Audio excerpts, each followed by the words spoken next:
হুম। নুন আনতে পান্তা ফুরোয় উনি আবার একটা গরু নিয়ে চলে এসেছে। একটু বাদে খাবে কি তার কোনো চিন্তা নেই। দেখে তো মনে হচ্ছে না যে বাজারপত্র কিছু নিয়ে এসেছে।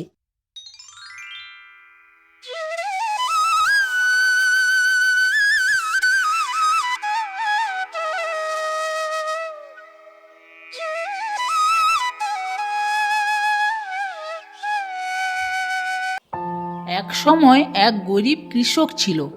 সে ছিল সৎ ও পরিশ্রমী। প্রতিদিন ভোরের আলো ফোটার আগেই সে মাঠে যেত।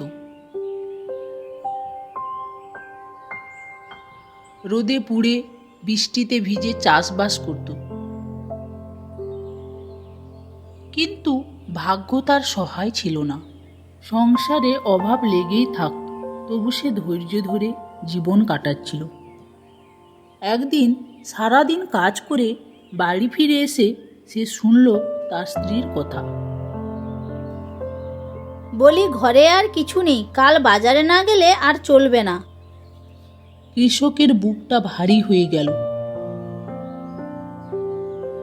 কোনো উপায় না দেখে সে দুঃখ নিয়ে জঙ্গলের দিকে চলে গেল। বেশ কিছুটা যাওয়ার পরে জঙ্গলের গভীরে এক বিশাল গাছের নিচে বসে সে কাঁদতে লাগলো।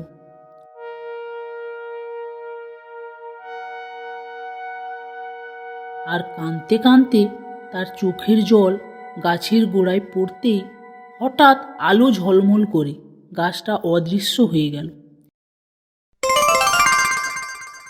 বেরিয়ে এলো এক অপূর্ব সুন্দর রাজকুমারী। কৃষক তাকে দেখে অবাক হয়ে বলল, কে তুমি? এই ভয়ানক জঙ্গলে কি করে এলে? রাজকুমারী বলল, আমি এক রাজকুমারী। আমি একদিন শিকার করতে বেরিয়েছিলাম জঙ্গলে। ঘুরতে ঘুরতে যখন শিকার করছিলাম, হঠাৎ আমার তীর গিয়ে লাগলো একটা পাকা ফলের উপর। আর ফলটা নিচে পড়ে গিয়েছিল। আর সেই গাছতলার নিচে ধ্যান করছিল এক ঋষি। আর তার ধ্যান ভঙ্গ হতে সে আমাকে অভিশাপ দিয়েছিল। আমি তাই একটা গাছে পরিণত হয়ে গিয়েছিলাম। যেদিন কোনো সৎ ব্যক্তির চোখের জল আমার গোড়ায় পড়বে, সেদিন আমি আবার আগের অবস্থায় ফিরে আসব। আর যে আমাকে মুক্ত করবে, আমি তাকে একটা বরদান দিতে পারবো। আর তুমি আমাকে সেই অভিশাপ থেকে মুক্ত করলে। এবার বলো, কে তুমি? আর এখানে বসে এভাবে কাঁদছো কেন? আমি এক গরিব কৃষক। সারাদিন পরিশ্রম করি, কিন্তু দিনের শেষে পরিবারের মুখে দুবেলা দুমুঠো খাবার তুলে দিতে পারি না। রাজকুমারী তার দুঃখের কথা শুনে দয়া করল এবং বলল, আমি তোমাকে একটি জাদু গরু দিচ্ছি। সেই গরু তোমার সব অভাব দূর করবে। কিন্তু মনে রেখো, লোভ করবে না। যতটুকু দরকার ততটুকুই নেবে। লোভ করলেই সব শেষ হয়ে যাবে। কিন্তু গরুটা কিভাবে তাকে সাহায্য করবে তার উপায় বলল না। শুধু বলল, যা চাইবে একবার, চেয়ে ফেলো না বারবার। আমি প্রতিজ্ঞা করছি, আমি কখনো লোভ করব না। রাজকুমারী অদৃশ্য হয়ে গেল। আর কৃষক সেই গরু নিয়ে বাড়ির দিকে যেতে লাগলো। সে গরুটা নিয়ে রাস্তায় যেতে থাকলো আর মনে মনে বলল, এই গরুটা দেখে রাধা আশা করি খুব আনন্দ হবে। সেটা দেখতে আমার খুব ইচ্ছে করছে। না, তাড়াতাড়ি পা চালিয়ে যাই। কিছু সময় পরে তার বাড়িতে পৌঁছে গেল। রাধা, ও রাধা, আরে কোথায় গেলে? এসো এদিকে তাড়াতাড়ি। দেখো তোমার জন্য কি নিয়ে এসেছি। তার ডাক শুনে রাধা বাইরে বেরিয়ে এলো। এ কি, গরু কোথা থেকে নিয়ে এলে? নুন আনতে পান্তা ফুরোয় উনি আবার একটা গরু নিয়ে চলে এসেছে। একটু বাদে খাবে কি তার কোনো চিন্তা নেই।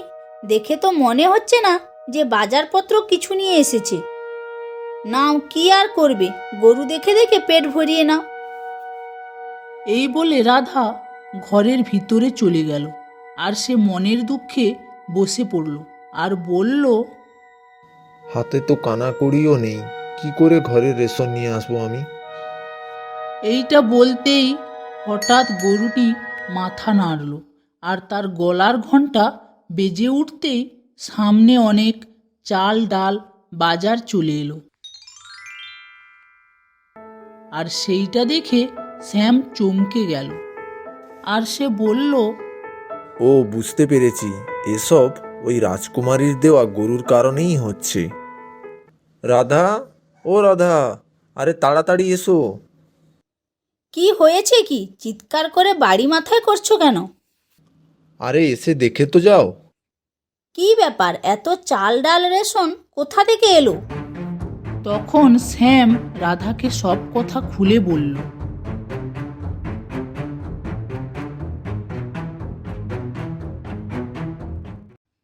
আর রাধা খুশি হয়ে গরুটির কাছে গেল আর বলল, আমাকে অনেক অনেক টাকা দাও দেখি। কিন্তু কিছুই হলো না। এর থেকে বোঝা গেল শুধু প্রয়োজনীয় জিনিসই চাইতে পারবে। জাদু গরুর জন্য তার জীবন বদলে গেল, অভাব দূর হলো, সংসারে এলো সুখ, লোকজন তাকে সম্মান করতে লাগলো। এইভাবে বহুদিন কেটে গেল, কিন্তু সুখের সঙ্গে সঙ্গে তাদের মনে ধীরে ধীরে জন্ম নিল লোভ। একদিন তার স্ত্রী তাকে বলল, আরে এইভাবে ধীরে ধীরে আর কতদিন চলবে? তুমি দিনে একবার না চেয়ে বারবার গরুটার কাছে কিছু কিছু চাও, আর সেইগুলো আমরা বিক্রি করে তাড়াতাড়ি বড়লোক হয়ে যাব। সেইটা শুনে শ্যামেরও মনে লোভ জন্ম নিল, আর সে বলল, আমি এতদিন গরিব ছিলাম, অনেক কষ্টে দিন কাটিয়েছি, এখন যদি আরেকটু বেশি চাই, ক্ষতি বা কি?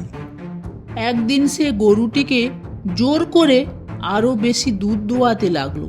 প্রতিদিনের চেয়ে বেশি লাভের আশায় সে গরুটিকে কষ্ট দিতে লাগলো, আর দিনে প্রয়োজনের বেশি জিনিস চাইতে লাগলো।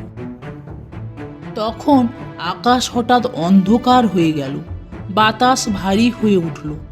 তখন এক মুহূর্তে জাদু গরুটি সাধারণ গরুতে পরিণত হলো। গাছের পাতা ঝরার মতো করে তার সব সুখ ঝরে গেল। এক ঋষি আবির্ভূত হয়ে কঠিন কণ্ঠে বলল, তোমাকে সতর্ক করেছিল, কিন্তু তুমি কথা শোনোনি। লোভ তোমার চোখ ঢেকে দিয়েছে। যে মানুষ সন্তুষ্ট থাকতে শেখে না, সে যা পায় তাও হারায়। এই বলে সে চিরতরে অদৃশ্য হয়ে গেল। কৃষক আবার আগের মতো গরিব হয়ে গেল। তার সংসারে আবার ফিরে এলো অভাব ও দুঃখ। এবার সে বুঝল লোভই তার সর্বনাশের কারণ। সে মাথা নিচু করে নিজের ভুলের জন্য অনুতাপ করতে লাগলো। বন্ধুরা, এই রকম নতুন নতুন মজাদার ভিডিও দেখতে আমাদের চ্যানেলটির পাশে থেকো।